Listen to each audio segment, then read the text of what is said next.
கிறிஸ்து இயேசுவில் அன்பிற்கினிய சகோதரர்களே, சகோதரிகளே, ஆண்டின் பொது காலத்தினுடைய 17வது ஞாயிற்றுக்கிழமையை நாம் கொண்டாடி கொண்டிருக்கின்றோம்.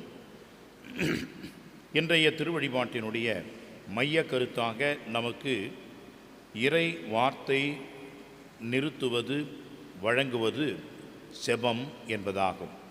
இறை வேண்டல் என்று நாம் பொருள் கொள்கின்றோம். இந்த இறை வேண்டல் எப்படி இருக்க வேண்டும், அல்லது இறை வேண்டல் நாம் எப்படி செய்ய வேண்டும் என்று ஆண்டவர் நமக்கு அறிவுறுத்துகின்ற வகையிலே இன்றைய முதல் வாசகமும் நற்செய்தி வாசகமும் ஒருங்கிணைந்த வகையிலே நமக்கு எடுத்துச் சொல்கின்றன.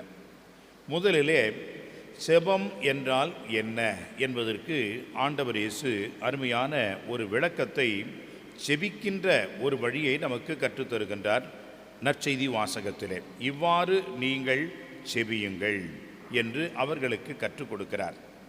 அந்த ஜெபத்திலே நாம் என்ன பார்க்கின்றோம்? 2 பகுதிகளை பார்க்கின்றோம். முதல் பகுதி என்பது இறைவனை சார்ந்தது, 2வது பகுதி என்பது செபிக்கின்றவர்களை சார்ந்தது. முதல் பகுதியிலே நாம் எவ்வாறு படிக்கின்றோம் என்று சொன்னால், விண்ணுலகில் இருக்கிற எங்கள் தந்தையே, உமது பெயர் தூயது என போற்ற பெறுக, உமது ஆட்சி வருக என்று உமது உமது உமது என்று தந்தையை மட்டுமே குறிக்கின்ற வகையிலே இந்த ஜெபத்தினுடைய முதல் பகுதியை நாம் பார்க்கின்றோம்.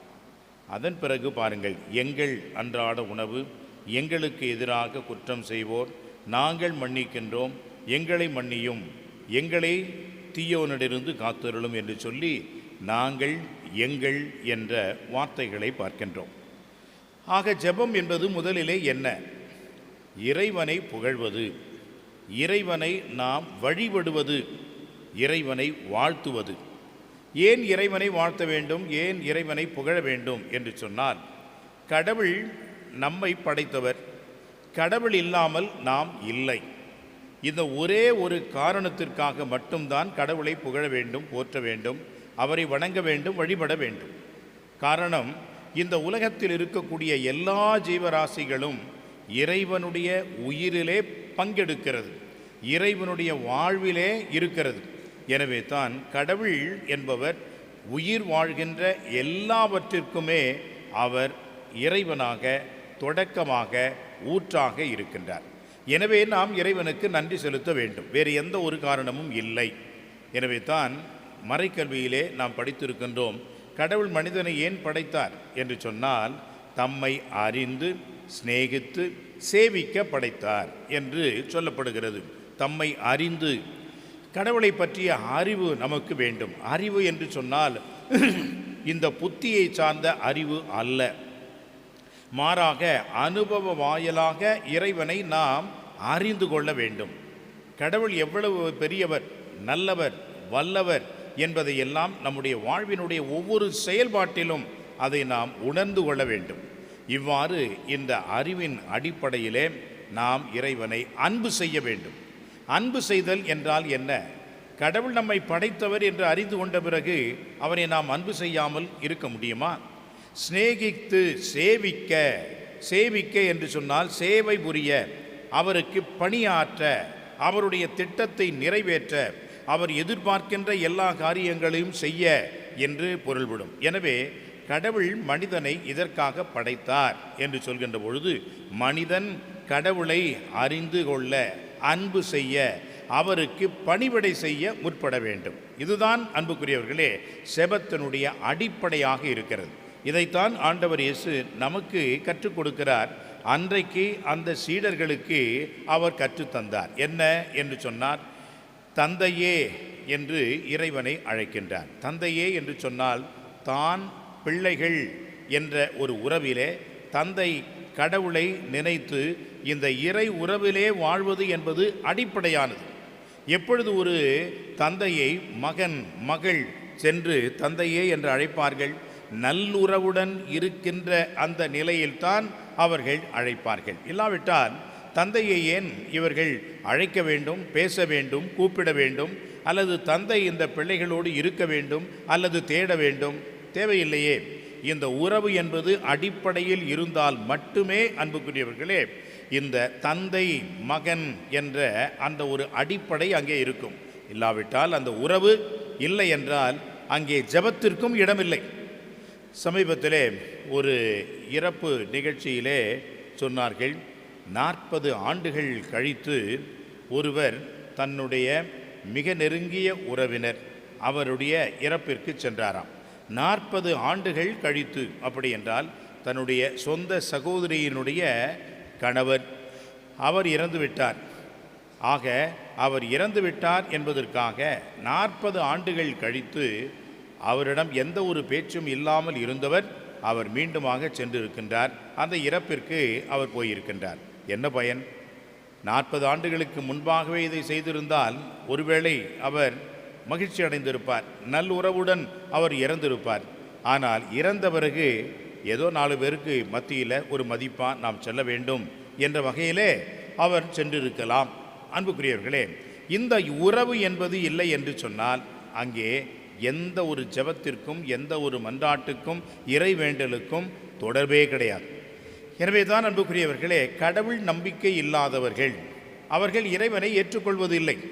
நாம் இறைவன் நம்மை படைத்தார் என்று நினைக்கின்றோம், ஆனால் அவர்கள் இறைவனுடைய அந்த கோட்பாடே இல்லை, இறை நம்பிக்கை கிடையாது.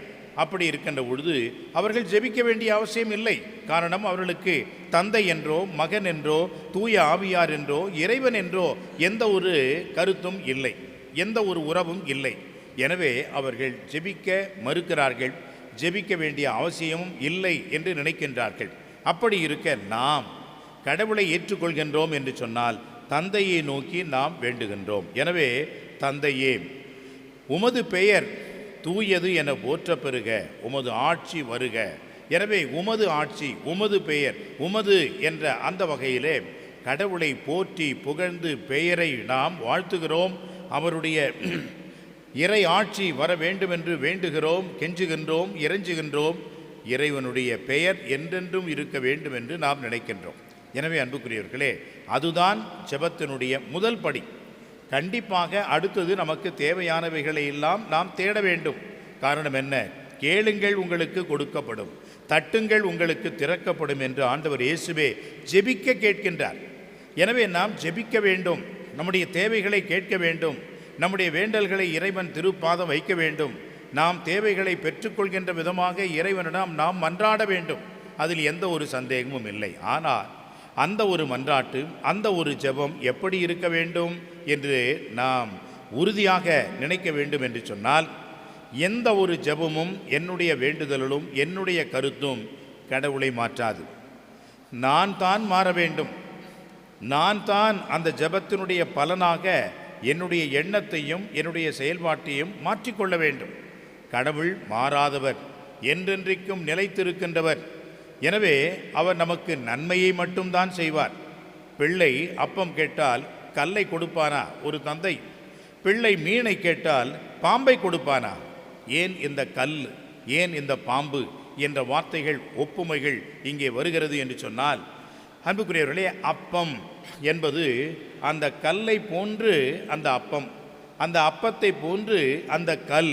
எனவே தான் அந்த கல்லையும் அப்பையும் ஒரு அப்பத்தையும் ஒருங்கிணைத்து ஆண்டவர் அங்கே சொல்கின்றார். மீன், அது பாம்பு போல இருக்கக்கூடிய ஒரு நீண்ட மீன். நம்முடைய இடங்களிலேயும் விலாங்கு என்ற மீன் ஒன்று இருக்கிறது, அது பாம்பு போன்றவே இருக்கும். எனவே அதை பாம்பு மீன் என்றே சொல்லுவார்கள். எனவே அந்த ஒப்புமை என்பது இவ்வாறு தான் வருகிறது. எனவே மீனை கேட்டால் பாம்பை கொடுப்பாரா? நீங்கள் இவ்வளவு நன்மைகள் உங்கள் பிள்ளைகளுக்கு செய்வீர்கள் என்று சொன்னால், எல்லாம் நன்மையை நிறைந்த கடவுள் உங்களுக்கு என்ன கொடுப்பார்? தூய ஆவியானவரை கொடுப்பார்.